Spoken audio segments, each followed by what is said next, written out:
The mind is a very dangerous thing to waste. If it is guided well, it will create greatness. And if it's neglected, it can destroy one's life and personality and even destiny. The mind is not just what happens to you, it's not just place where you think. It is the control center of your whole being. It controls your decisions, your emotions, your habits, and even your future. Everything you are today, your confidence or your fear, your growth or stagnation, your peace of mind or chaos, your pettiness or your braveness. Everything started as a thought in your mind, which you nourish and which grow and which now become what you are seeing today. That is why wasting the mind is one of the most expensive mistakes one can make in life. So guide your mind. That's why the Bible advises, say, guide your heart with all diligence. In that case, it's referring to your mind, because out of it are the issues of this life. So why is the mind so powerful, you may ask? The mind does dangerous things when left unguided, but it can do great and wonderful things if it is nourished and guided very well. The mind multiplies whatever you feed it. If you feed it fear, it will produce anxiety. If you feed it with knowledge, it will produce wisdom. If you feed it with negativity, it will produce bitterness. And if you feed it with hope, it will produce resilience. The mind does not argue. The mind simply amplifies whatever you feed it. So be careful what you feed your mind. Number two, the mind directs your choices. So the choices, that's why they normally say the choice is yours. And the counseling will leave the choice to you. The counselor will only show you the two sides of the coins of life. Say this is part A, this is part B. If you follow part A, these are the possible outcomes. If you follow part B, this is possible, these are the possible outcomes. And from our discussion, these are the things I've perceived, that these are some of your strengths and your weaknesses. So the final decision is yours. So it directs your choices. So your habits are not accidental. Your habits are products of the thoughts and the emotions you've nourished in the past. Your reactions are not random. Your reactions are products of your perception, of your logic and your reasoning system. They are rehearsed in the mind and they now produce the actions that you now observe. Before a mistake becomes an action, it was first a thought in the mind that was accepted.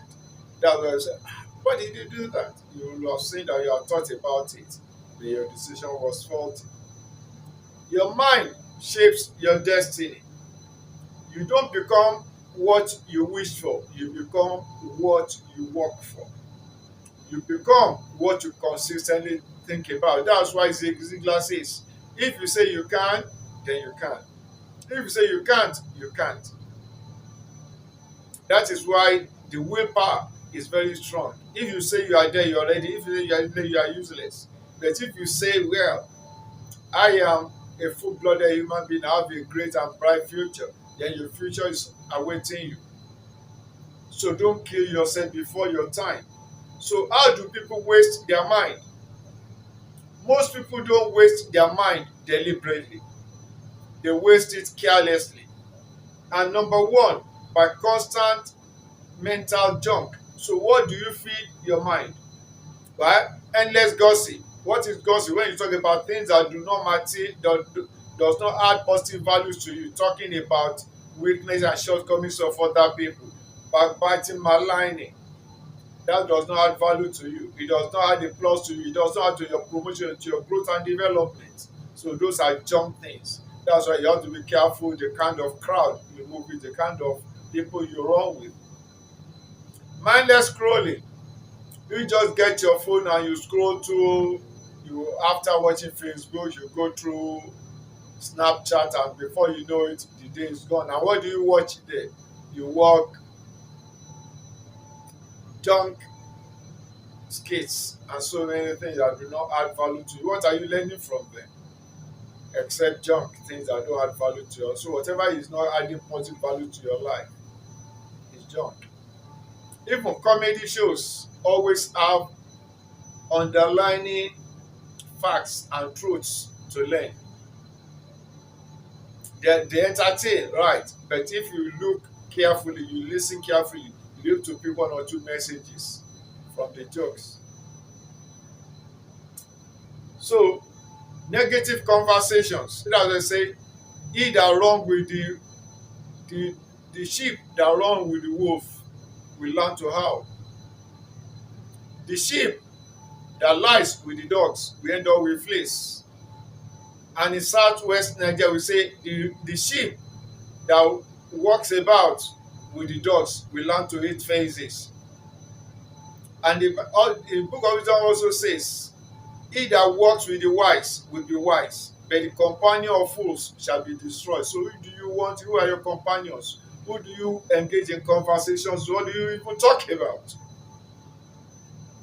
So then unproductive entertainment, like I said, is similar to when you scroll. When you say you entertain yourself, what are you entertaining yourself with? What's the content? Like when we went to the School of Journalism production, we learned that every material being produced in the media is supposed to educate you, to entertain you, and to inform you. You can see all those three phases, there's something for you to pick. When you watch the action films, it shows the villain, it shows the heroes and so on. Something for you to learn that in this life there are bad people, there are bad intentions, there are deceitful people. Yes, it exists. So you learn that. You learn that you can't just put total trust in any human being, not even the most. So you learn that. And you also learn that no matter how long it takes, justice always catches up with the villains, which is something you learn. So you learn how to watch your tongue, you learn how to watch your back, you learn how to watch your assets, you learn how to know what to trust, how to trust. That don't give 100% trust in a human because anybody can stab you as long as the person is called a human being. And also lets you know there are few that are trustworthy, you can put your life for them. So what kind of entertainment do you engage in? Just something that you just love that doesn't add value to you. Like the story I want to share, which I learned from one man of God, that's Reverend Al W. Shambach, an American minister. He said, he talked about the power of laughter. So you can see. So the word. So this particular elderly man was ill in the hospital, or was in the hospital bed, and was told that, well, he has a very limited time to live. They gave him the time frame. Then he thought, a very wealthy man said, what am I to do? If I will die soon, what should I do? Should I just be morose? Should I just be thinking and be worrying? I've got nothing to worry about. Life has been sweet. So I need to enjoy myself. He told his children, can you please go and get me good comedy videos? Then bring the machine to my room, hospital room. Then set up the screen and play the videos for me. So he started to play the videos for the man. And he enjoyed himself, kept laughing. He was seeing the things funny, his use of life. He found those things very hilarious and he laughed. And unknowingly, after so many series he has watched, he just found that all his ailments had disappeared. And the man of God titled that, he said, the man laughed himself to health. The man did what? Laugh. So you can see the operation of his mind. There are positivities in life. The growth mindset, he did not allow himself to be downcast. He said, well, as long as I still have some time left, let me use this time left positively to my advantage. Let me make myself happy. Then he decided to engage in that, and the miracle happened. It was not working for him. He just decided that he would not go dying, being morose, being sorrowful. So just like junk food damages the physical body, mental junks also damages your clarity and your discipline. So be careful of the kind of things you allow. So no direction or vision. So you don't have direction for yourself, you don't have a vision for yourself. That means whatever comes goes. Whatever you see, oh Sarah, Sarah, whatever will be, will be. No, life is not like that. As long as there is life, there is hope. So give yourself a vision. Say, by the grace of the living God, by the power that sets up the earth, by the power that reigns supreme in the universe, I wish and I work to achieve this and achieve that. As long as I have breath in my nostril. They call it, some people call it affirmation. Then you just declare it for yourself that I will not go without making an impact with this life that I have, no matter how small. So you have that determination. So you have direction for your life, not just for today, but for tomorrow, as long as you have breath in your nostril. So a mind without purpose become a playground for confusion because you believe that whatever comes is yours. Then you get rubbish. So you don't wait for whatever comes. You go for it. You work for it. So if you don't decide what your mind should focus on, the world will decide for you. And that will not be to your advantage. So that's why you are a human being. You have a mind of your own. So make use of it. Emotional neglect can also cause problem for your mind. So if you have unprocessed anger, whatever is making you angry, deal with it. But if you don't process it, you let it go to your subconscious, it will be like a wound, which will develop into putrefying sauce. And these things will be oozing out periodically, and it will be damaging your habit, your character, and your interaction with others. It will be like a dangerous underground current which can explode like a volcano depending on the power you gave to it. Unaddressed pain. Whatever is of pain to you, you have to deal with it, or else all these things will grow in the subconscious. Like I've said before in one of the videos, the mind at conscious level and subconscious level. Whatsoever you allow just to stay there, to go from your from your conscious to the subconscious, and the subconscious will start to grow. It start to grow, and by the time it produces its effect, you won't like it because its effects can be automatic, can be like reflex action. Then suppress fear. That's why you face your fear. If you just suppress it, well, it's just like when you press out a spring, when the thing blows up, you may not like the outcome. So you have to learn to deal with it. So ignored emotions don't disappear. They leak into your behavior. So how do you guide and nourish your mind very well? Number one, be intentional about what you consume. I repeat, be intentional about what you consume. Ask yourself, what am I watching? Like I said, we've said it earlier, what you watch, what either comedy or film or whatever. What are you watching? What are you learning from it? What am I listening to? Maybe gist or gossip or music. What are you listening to? What values it? And what are the lyrics? What because life is of value. Life is of value. You can't just live anyhow.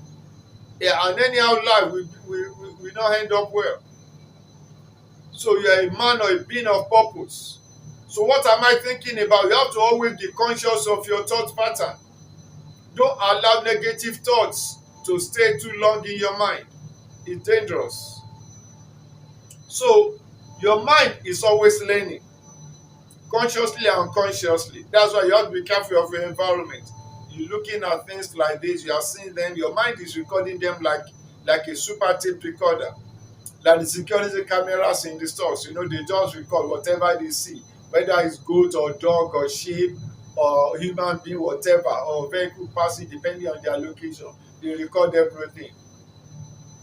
and they store them in the memory. The same thing, what you hear, what you see, your camera, your senses pick up all this and put them there. So you have to be careful, you have to be intentional about what you consume. And you have to also practice thought awareness. So it's not every thought that comes to your mind that you process, that you give vent to. So you can think a thought without believing it. So be careful what you think about. Train yourself to pause and ask, is this thought helpful for me and is it constructive? If it's not helpful, if it's not constructive, find a way to dispel it. Now feed your mind with something that add values, growth inputs. When you read, read intentionally. Read books, magazines, journals, PDF files that add positive, that are in line with your goals and vision for life. And learn continuously. Learn, like I said earlier, things that add value to you, to make you happy, to make you grow, to make you of more value to yourself and to your community and to your family. And also reflect regularly. Who am I? What am I? What have I achieved so far? Where am I going? Now create space for mental health, because the mind is like a machine. It has to rest. If you stress it for too long, it may be overstressed, and that will not be helpful for you. So that's why you need to have time for rest, so that your mind will not become restless and get back up. So that's how sometimes the Bible says there's a time for everything. There's time to talk, there's time to be silent, there's time to sleep, there's a time to work, there's time for reflection, there's time for prayer, there's time for just time for mindful pauses. So this help the mind to focus and refocus. The reward for a well guided mind are enormous.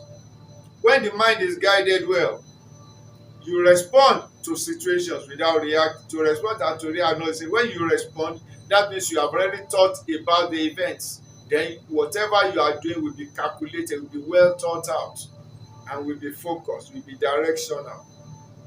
You will not be acting on impulse.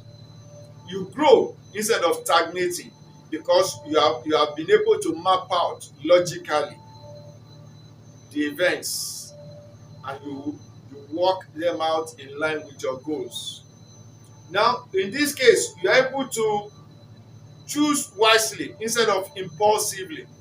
Why? Because you've already processed the events in your mind. And when you are making your choices, making your comments, you choose wisely. Then you're able to influence others positively. Why? Because you're already in control of your mind, of your thoughts, and of your actions. Then they say that person is a wise person.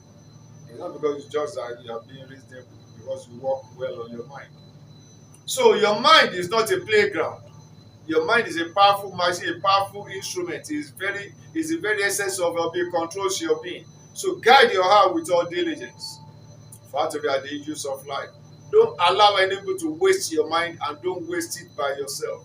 And avoid psychotropic drugs or substances, what you call hard drugs of whatever nature. Try to avoid them, because they disturb the mind.